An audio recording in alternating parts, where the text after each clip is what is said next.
Bismillahirrahmanirrahim. Assalamualaikum warahmatullahi wabarakatuh. Selamat malam teman-teman semua, dan selamat malam Pak Tri selaku dosen pembimbing mata kuliah Organisasi dan Manajemen Industri. Izinkan saya malam hari ini untuk mempresentasikan hasil pembuatan makalah saya yang berjudul Dasar-dasar Manajemen Organisasi. Untuk memenuhi tugas ulangan tengah semester di semester 4 ini. Baik, langsung saja untuk ke poin pembahasannya.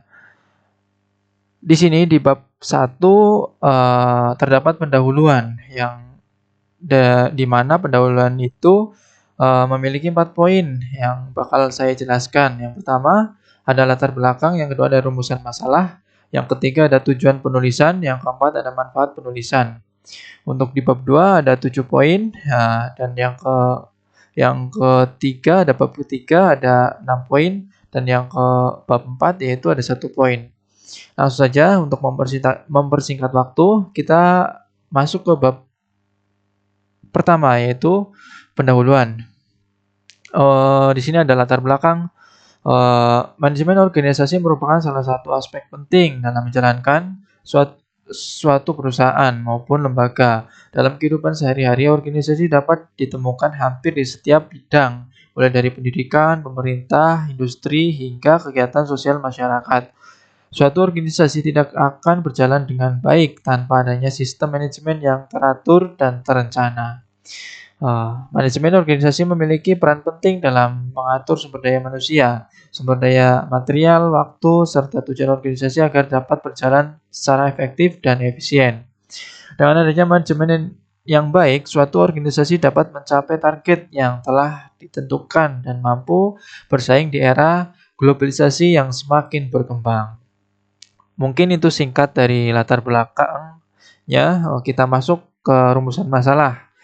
Di sini ada ada 1, 2, 3, 4, 5, 6, 7, ada 7 poin ya untuk rumusan masalah. Untuk yang pertama yaitu apa yang dimaksud dengan manajemen. Yang kedua, apa yang dimaksud dengan organisasi. Yang ketiga, apa pengertian manajemen organisasi, apa saja fungsi-fungsi manajemen, dan seterusnya, apa saja unsur-unsur dalam organisasi. Terus, mengapa manajemen organisasi penting dalam dunia industri. Dan yang terakhir, bagaimana penerapan manajemen organisasi di perusahaan.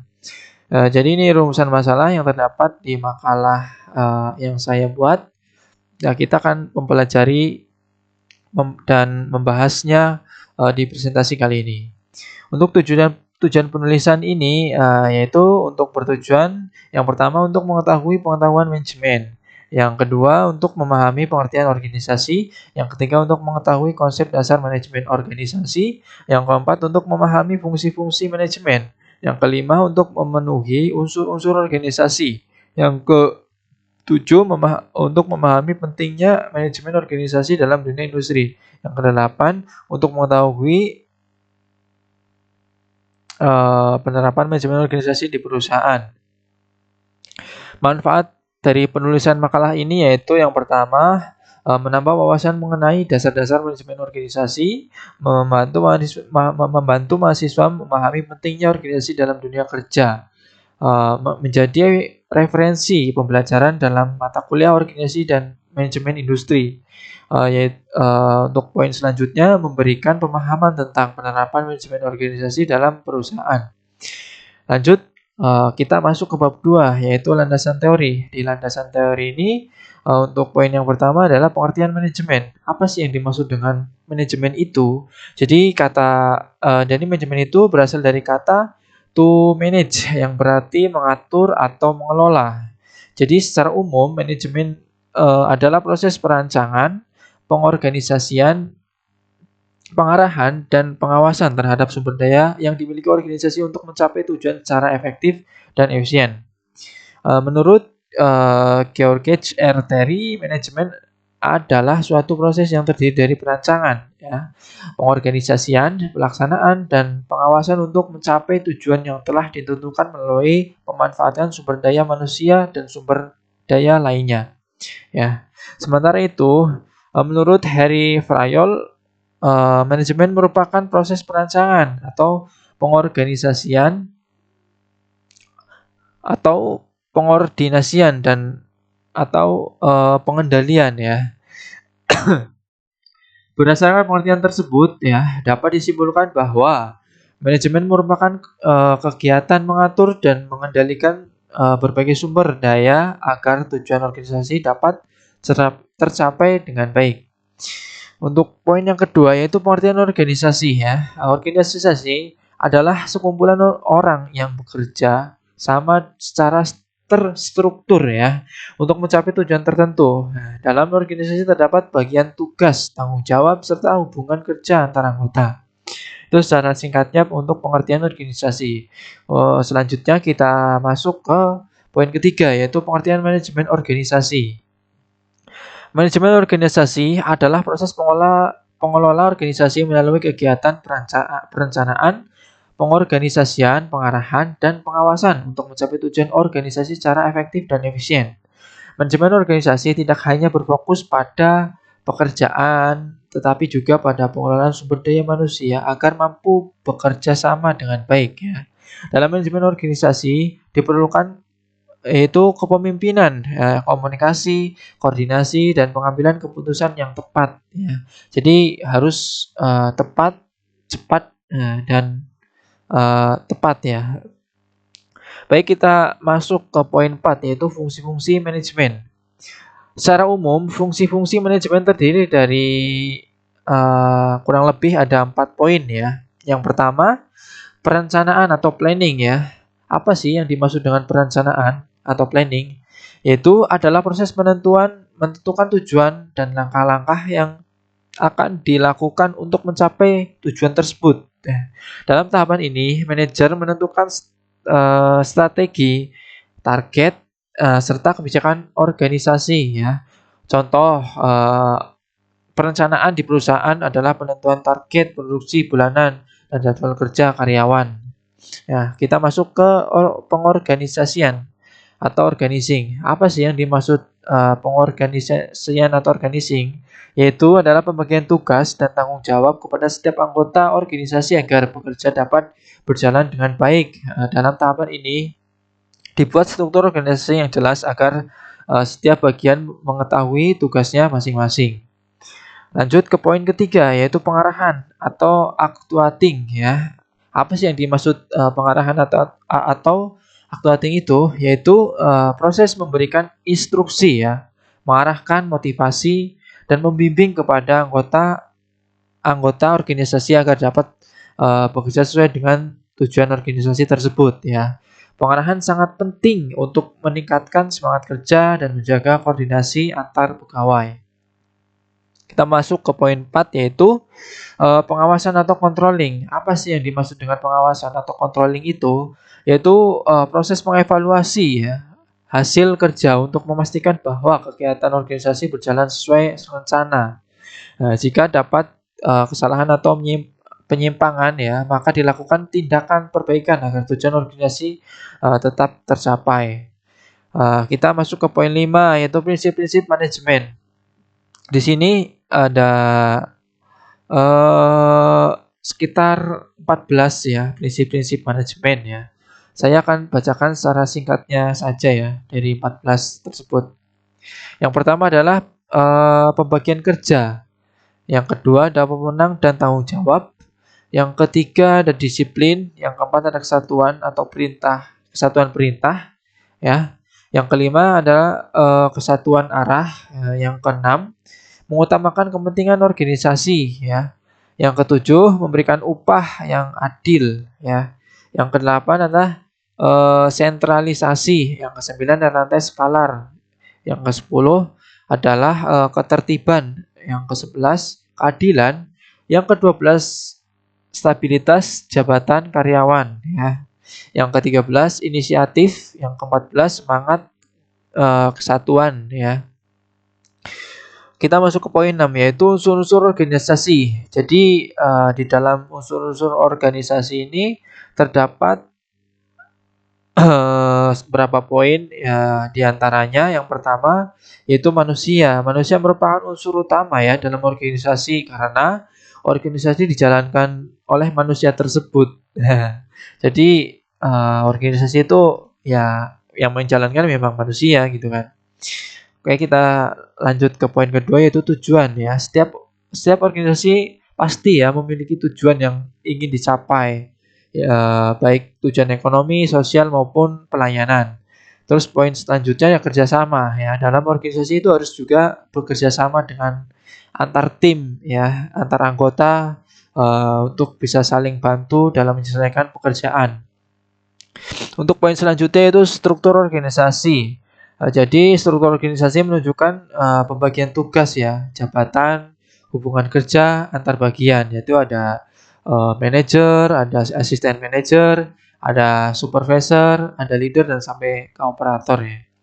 Terus ada poin selanjutnya yaitu sumber daya ya. Sumber daya meliputi ada modal, alat, teknologi, bahan baku, dan fasilitas ya yang digunakan untuk mendukung kegiatan organisasi tersebut ya. Kita masuk ke poin 7 yaitu prinsip-prinsip organisasi. Eh, ada beberapa poin dalam prinsip-prinsip organisasi yaitu yang pertama adanya tujuan yang jelas, yang kedua ada pembagian tugas yang tepat, yang ketiga adanya koordinasi kerja, yang keempat ada kesatuan perintah, yang kelima ada tanggung jawab yang jelas ya. Yang keenam ada efisiensi kerja dan yang terakhir ada disiplin kerja. Jadi dengan menerapkan poin-poin tersebut ya organisasi dapat berjalan lebih tertata dan efektif gitu. Baik, kita masuk ke pembahasan bab ketiga ya, yang dimana poin pertama itu ada pentingnya manajemen organisasi. Ya, jadi penting banget ya untuk manajemen organisasi.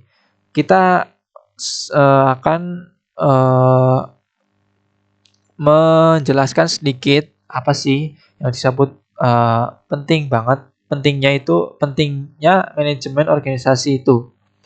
Jadi memang sangat penting ya dalam suatu perusahaan maupun lembaga. Tanpa adanya manajemen yang baik, kegiatan organisasi akan berjalan tidak terarah dan sulit mencapai tujuan. Langsung saja saya masuk ke poin-poinnya. Yang pertama ada membantu mencapai tujuan, yang kedua meningkatkan efektivitas dan efisien, yang ketiga mempermudah koordinasi, yang keempat mengurangi konflik, yang kelima meningkatkan produktivitas. Lanjut ke poin selanjutnya itu struktur organisasi ya. Struktur organisasi dibagi ada beberapa poin. Yang pertama ada struktur organisasi fungsional. Ada struktur organisasi garis, ada struktur organisasi matriks, dan ya terakhir ada unsur struktur organisasi matriks.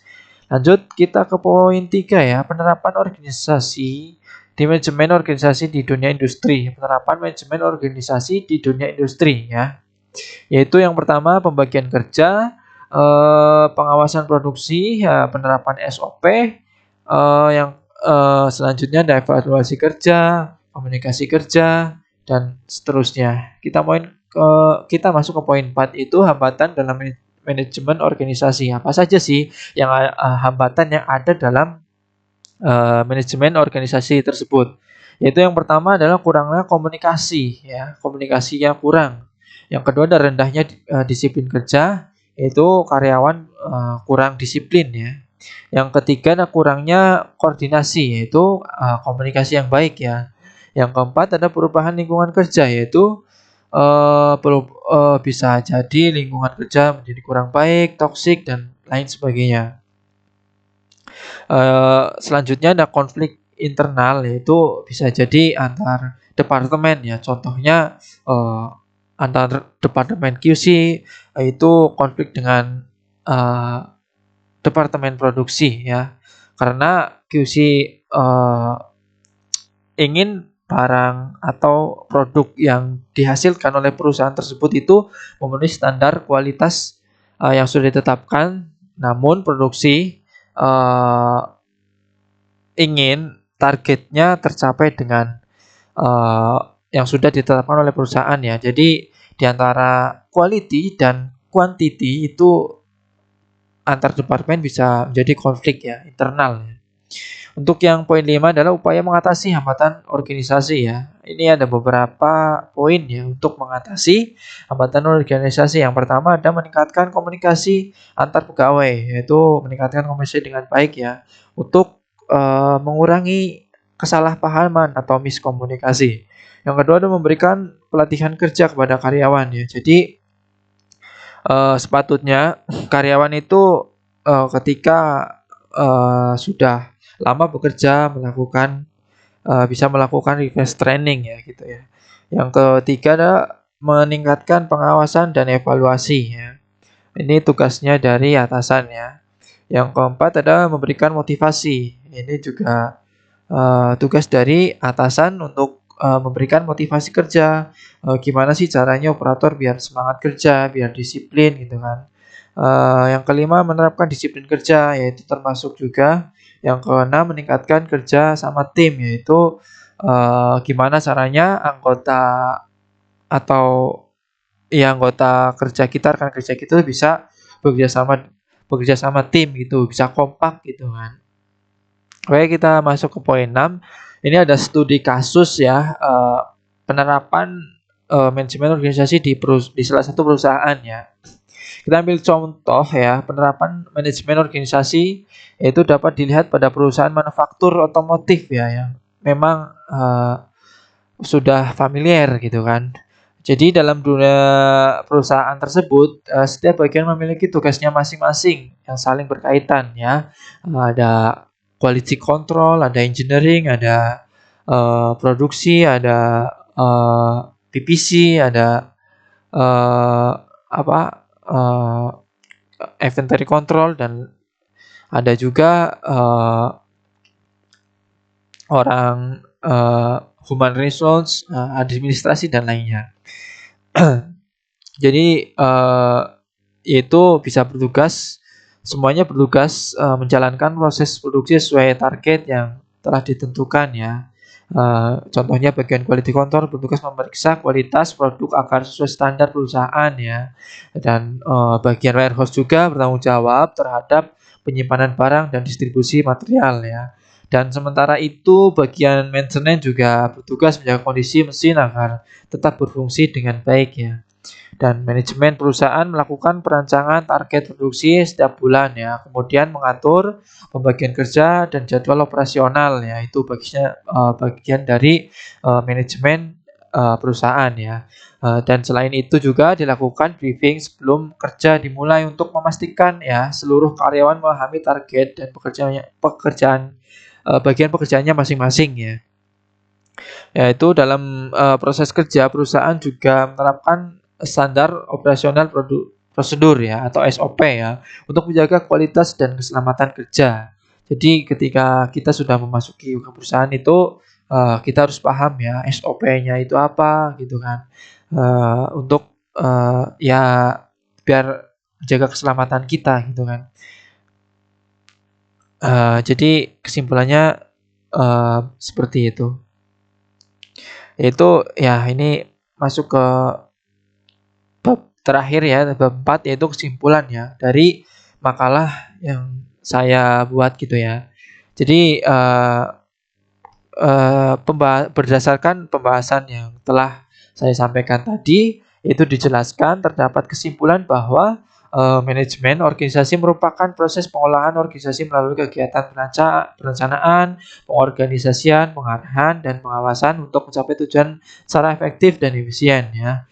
Dan organisasi memiliki unsur-unsur penting ya seperti manusia, tujuan kerjasama, struktur organisasi, dan sumber daya ya. Dalam pelaksanaannya manajemen organisasi sangat penting ya untuk meningkatkan efektivitas kerja ya, koordinasi, produktivitas, dan pencapaian tujuan perusahaan. Dan di dunia industri, penerapan manajemen organisasi membantu perusahaan dalam mengatur proses kerja, pembagian tugas, pengawasan produksi, serta meningkatkan kualitas kerja ya. Namun demikian organisasi juga menghadapi berbagai hambatan seperti kurangnya komunikasi, rendahnya disiplin, dan konflik internal ya. Dan itu sudah saya sedikit jelaskan di makalah tadi ya. Dan memang diperlukan ya penerapan manajemen organisasi yang baik ya agar perusahaan mampu